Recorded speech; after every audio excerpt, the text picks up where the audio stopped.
Assalamualaikum warahmatullahi wabarakatuh. Jumpa lagi bersama saya Rahbini Rosidi Channel.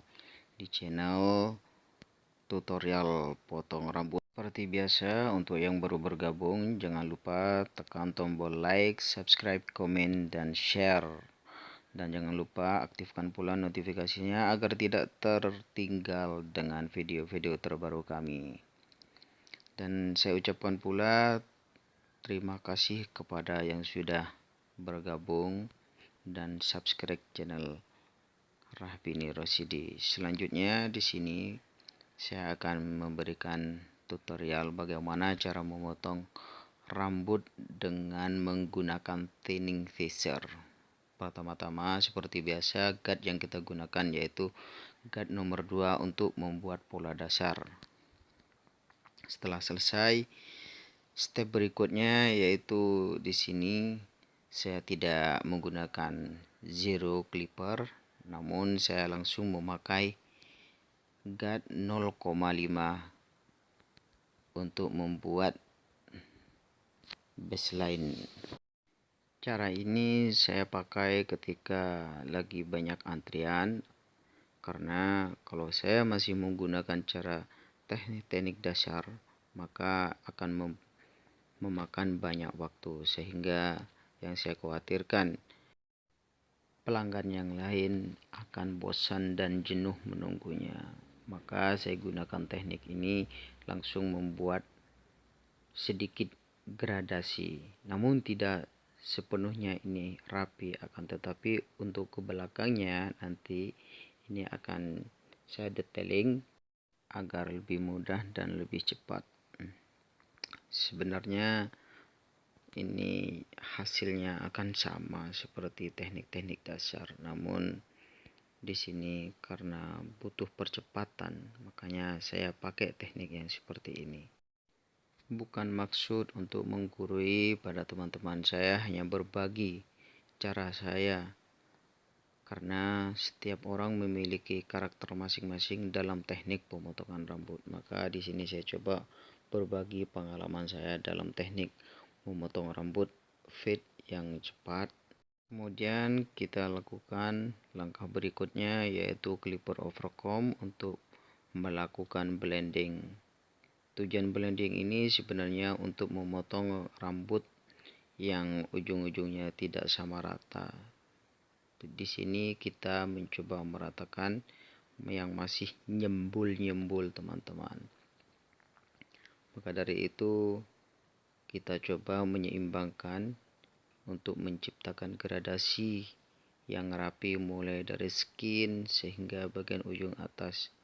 Sebenarnya tujuannya tidak lain dan tidak bukan yaitu untuk menghasilkan karya yang rapi dan smooth di gradasi yang kita buat tadi. Terus kita potong secara rata mulai dari samping kiri hingga samping kanan sampai selesai. Perlu saya ingatkan pula, di sini kita perlu kehati-hatian dalam blending ini, karena kalau kita gusak-gusuk kerjanya maka hasilnya tidak akan maksimal. Maka kita perlu kejelian dan ketelitian juga. Sama halnya seperti detailing, ketika kita memotong bagian bentuk kepala yang ujungnya agak cekung atau agak peyang gitu, biasanya sedikit susah.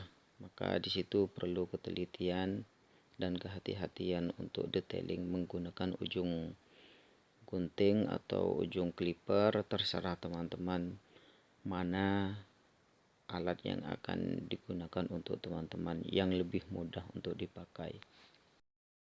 Sekali lagi saya katakan ini adalah teknik saya, teman-teman. Siapa tahu, dan sebenarnya saya berharap mudah-mudahan video ini bermanfaat untuk dijadikan komparasi antara pengetahuan diri dengan pengetahuan yang lain.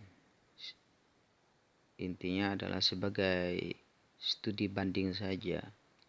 Nah, di sini teman-teman kita lakukan cross check lagi dengan detailing menggunakan ujung gunting. Ujung gunting yang saya pakai di sini yaitu ujung gunting thinning scissors, atau yang disebut dengan di tempat saya yaitu dengan gunting sasak. Kita lakukan lagi teman-teman, hati-hati. Kita lakukan detailing lagi yang agak kelihatan tidak sama, kita gunting lagi ujung-ujungnya. Terus hati-hati, sabar, kita cross check lagi teman-teman, kita gunting lagi. Ingat, hanya ujung-ujungnya saja, jangan sampai dipukul rata. Kalau sampai dipukul rata teman-teman, maka hasilnya tidak akan maksimal atau bisa petak. Terus gunting lagi, detailing lagi teman-teman, hati-hati. Kita cek lagi, gunting lagi. Nah, seperti itulah teman-teman cara saya membuat fit tanpa harus membuat line terlebih dahulu. Sebenarnya nilai akhir dari hasil ini yaitu sama seperti hasil yang sebelumnya, yaitu tidak ada lagi kecuali rapi dan bagus. Nah, kalau kita sudah detailing dengan penuh kehati-hatian, insya Allah dengan izin Allah hasil kita akan maksimal dan pelanggan pun akan puas. Dan di sini kita jangan lupa, kita harus berkomunikasi dengan customer kita, dan kita juga harus tahu, kita coba approaching ke teman-teman kita, customer kita ini, cara berbicaranya kita juga hati-hati. Dan kebanyakan sih sebenarnya orang itu juga senang bercanda, jadi kita biar lebih aktif gitu, terjadi komunikasi antara capster dengan customer, maka di situ akan terjadi keakraban antara customer dan capster. Kayak nanti mereka akan ngerasa nyaman, cocok,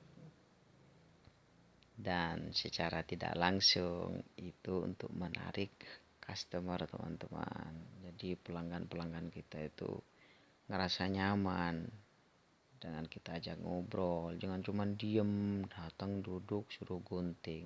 Ya elah, pantesan barbernya sepi. Maaf teman-teman, biasa selingan sedikit teman-teman, biar kita tuh tidak jenuh. Nah, kita kembali lagi, kita potong bagian bawahnya dengan hati-hati.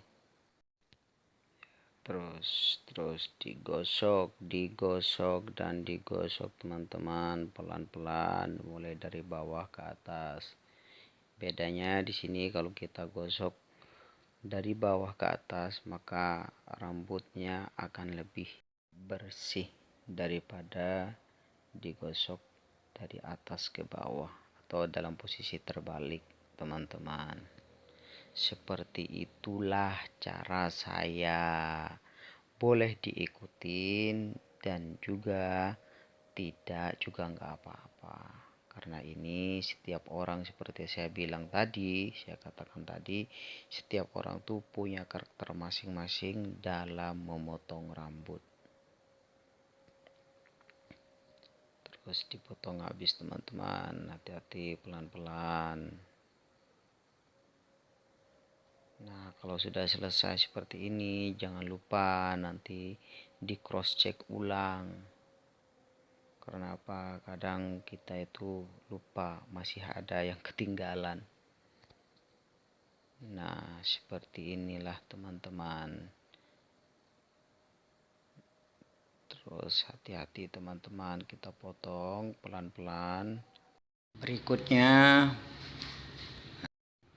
kita masuk pada cara inti, yakni cara memotong rambut customer kita dengan menggunakan thinning scissors atau gunting sasak. Biasanya saya selalu menyisir terlebih dahulu, kemudian baru gunting berada di atas ujung rambut yang kita sisir, dipotong secara merata. Namun ada sebagian teman-teman kita yang menggunakan dengan teknik yang berbeda, yakni gunting selalu berada di belakang sisir atau di bawah sisir ketika mereka memotong customernya. Saya rasa itu saja yang bisa saya sampaikan. Kurang lebihnya apabila ada tutur kata yang salah ataupun teknik yang berbeda, saya minta maaf, karena inilah teknik yang saya gunakan. Siapa tahu teman-teman bisa dijadikan sebagai studi banding seperti apa yang saya jelaskan di depan sampai akhir video ini. Nah, ini dia teman-teman hasil akhirnya. Oke, sampai di sini saja. Sampai jumpa di video berikutnya. Akhirul kalam, wassalamualaikum warahmatullahi wabarakatuh.